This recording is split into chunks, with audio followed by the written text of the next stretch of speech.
आता हा बघा. ही पण एक गायच आहे. 4 पायवाली गाय. आजूबाजूला बघत नाही. डायरेक्ट टाकली गाडी त्याने. काय बोलणार आता? तर मग असं बघायला लागतं. हे तर ठीक आहे, माणसं आहेत. पण जी जनावरं आहेत त्यांना तर काय बोलू नाही शकत आपण. यांना तर कळायला पाहिजे. तर फायनली आम्ही गोगा पोर्टच्या इथे आलो आहोत. आम्ही पोहोचणार होतो 1 वाजता. पण काही कारणामुळे आम्हाला बाहेर निघता ऑलमोस्ट म्हणजे 2 वाजलेले. आता इथून आम्ही आमचा सेकंड जो पॉईंट आहे, जो गंगेश्वर, तिथे जाणार आहोत आम्ही. तो टोटल इथून 210 किलोमीटर आहे. म्हणजे गोगा पोर्टपासून गंगेश्वरला 210 किलोमीटर आहे. आता इथून आपण बाहेर निघतो आहे. हा म्हणजे गोगा पोर्टचाच रोड आहे. इथून जवळजवळ हायवेला जायला आपल्याला एक 15 किलोमीटरचा डिस्टन्स आहे. तिथून पुढे हायवे लागेल आपल्याला. सोमनाथ 200 किलोमीटर दाखवते. आपल्याला जायचं आहे गंगेश्वर, 210 किलोमीटर आहे. हा गावचा रस्ता आहे. रोड तर आतापर्यंत आपल्याला चांगलेच मिळालेले आहेत गुजरातचे. रोडमध्ये काही एवढा इश्यू नाही आहे. चांगले आहेत रोड आणि आजूबाजूचं सराउंडिंग पण चांगलं आहे. बघू शकता स्क्रीनमध्ये पण दिसते कसा रोड आहे. आणि आता आपण जॉईन झालो आहोत महुवा भावना हायवे. हा स्टेट हायवे आहे. हा स्टेट हायवे जवळपास 172 किलोमीटरचा आहे. 172 किलोमीटरचा हा हायवे आहे कंटिन्यू. इथून द्वारका 470 किलोमीटर आहे. तो पण पॉईंट आपल्याला कव्हर करायचा आहे. पण पहिला आता आपण गंगेश्वर करू. गंगेश्वर झालं की मग आपण करणार आहोत गिर फॉरेस्ट. आम्ही इथे जेवण वगैरे काही केलेलं नाही आहे. म्हणजे जवळपास आम्ही 2 वाजता निघालो आहोत. तर आम्ही नॉनस्टॉप गंगेश्वरला जाणार आहोत. कारण तिथे जाईपर्यंत म्हणजे सनसेट होईल किंवा असं संध्याकाळ झाली 6-7 झाली तर मग तिथे जाऊन काय अर्थ नाही आहे एवढं घाई गडबड करून निघून. त्यामुळे आम्ही काही जेवण केलेलं नाही आहे. जो काय नाश्ता आहे तो नाश्ताच केला आम्ही शिपवरती. जी रोड होती आपली तिथेच नाश्ता केला आम्ही. आणि तिथून आम्ही डायरेक्ट निघालो आहोत. कुठेच मध्ये हॉल्ट घेतला नाही आहे. फक्त एका जागी डिझेल भरायला फक्त हॉल्ट घेतला होता आम्ही. आणि तिथून आम्ही नॉनस्टॉप निघालो होतो. आणि ते झाल्यानंतर मग आपल्याला पुढे हॉटेल बघायचं आहे. आणि दुसऱ्या दिवशी आपली सकाळी गिर फॉरेस्टची जी बुकिंग आहे म्हणजे जी साईट सीइंग आहे फॉरेस्टमध्ये आपल्याला जिप्सीमधून टूर करणार आहोत आपण. त्याची पण बुकिंग केलेली आहे. तर मग त्यासाठी पण आपल्याला लवकर जायचं आहे. जवळपास 9च्या आसपास तिकडे रिपोर्टिंग आहे आपला. तर मग जितकं जवळ होईल तितकं गिर फॉरेस्टच्या जवळ आपल्याला हॉटेल बघायचं होतं. त्यामुळे या सगळ्या गोष्टी मॅनेज झाल्या पाहिजे म्हणून आम्ही जेवणासाठी थांबलो नाही.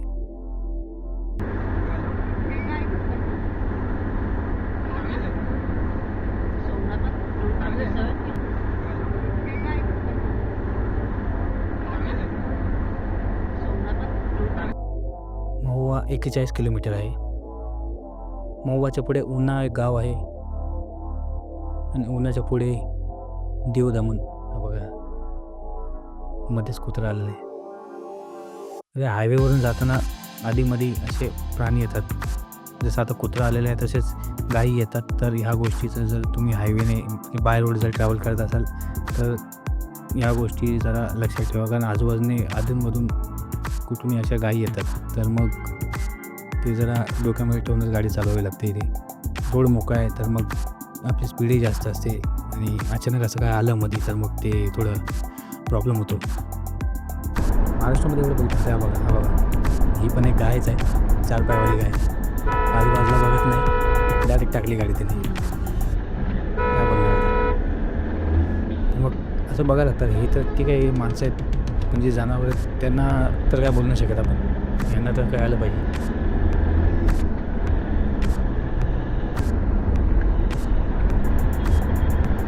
डिझेल संपत आलेलं आपलं.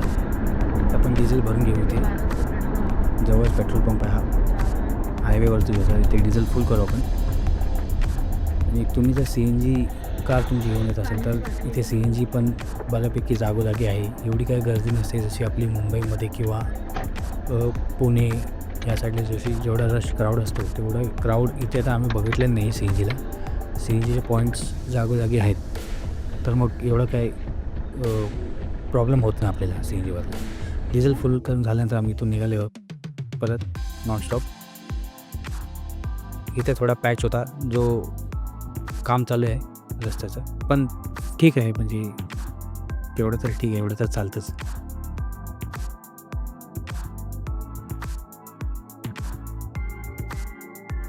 हे बघा मध्येच असे गाय ट्रॅफिक पोलीस बनून मध्येच चालतात का परेड करतात.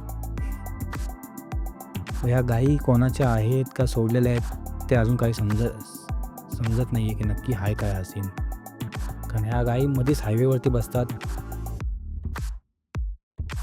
कधी डिवायडरवर बसले असतात, मध्येच उठून मध्ये रोडवरतीच येणार. तुम्ही फर्स्ट लेनवर असाल तर थोडा प्रॉब्लेम जातो गाडी कंट्रोल करायला, कारण आपली गाडी स्पीडमध्ये असते. नाही म्हटलं तर इथे 70-80 तर मिनिमम असणार, आणि अचानक मला असं जर काय झालं तर थोडं कंट्रोल करणं, म्हणजे आता आपल्यासमोर एक गाय आलेली आणि मागे जर कोण एखादी गाडी असते तर मग प्रॉब्लेम झाला असता तिला. पण आता ह्या गोष्टी जरा कन्सिडर करून आपण गाडी चालवायची.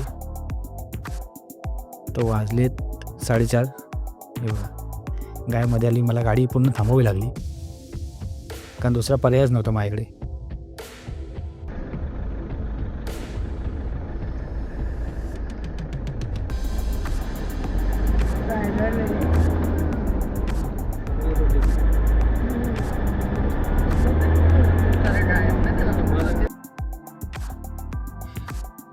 हायवे सोडल्यात आपण आणि आता आपण आले कोडीनार अमरेली हायवेवरती. हा आतमधलाच रोड आहे, हा दिवूला कनेक्ट होतो. आणि हे बघा ही बैलगाडी, या बैलगाडीमध्ये कोणी माणूस नाही आहे, ही बैलं अशीच चाललेली आहेत. बैलगाडी लोड केली आणि बैलं चालली आहेत. तुमच्या गावात पण असं जर सीन झालं असेल तर मग प्लीज कमेंट करून सांगा. तुमच्या गावात जर तुम्ही किंवा कुठे असं बघितलं असेल बिना मालकाची गाडी बैलगाडी चालली.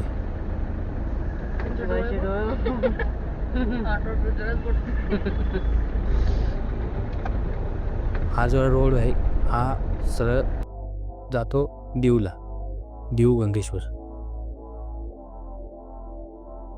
5:15 झालेले आहेत. आपण ऑलमोस्ट आता एक अर्ध्या तासातच पोचू आपण मॅक्स.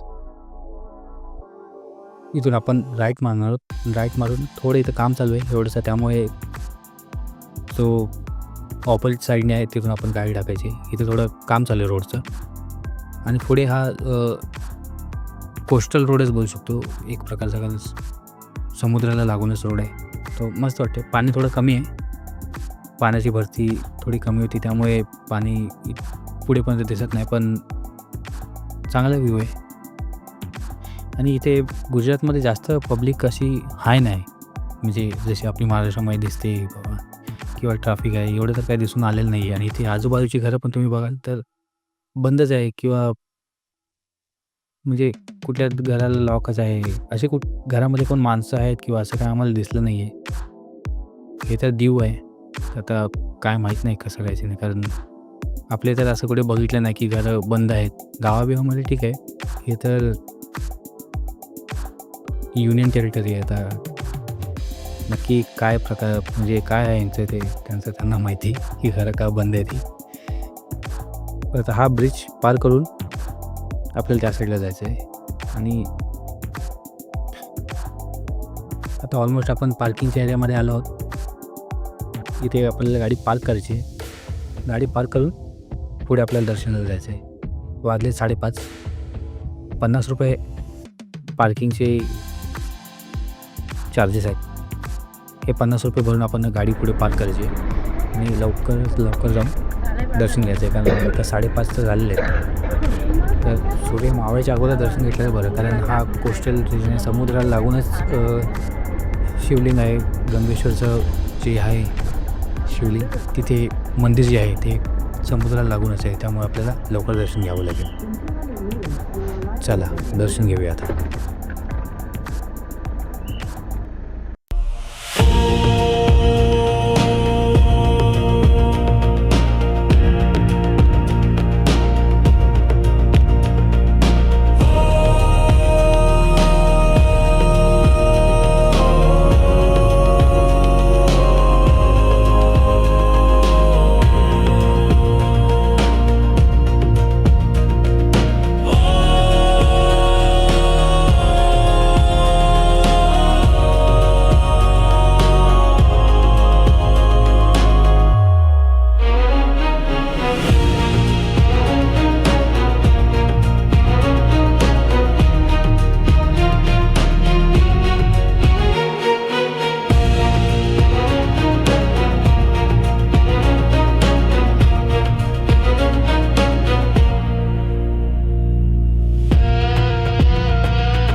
जसं आम्ही ठरवलं होतं सूर्यास्त व्हायच्या अगोदरच महादेवाचं दर्शन घ्यायचं, तसंच आम्ही सूर्यास्त व्हायच्या अगोदरच महादेवाचं दर्शन घेऊन पुढच्या प्रवासाला निघालो आहोत.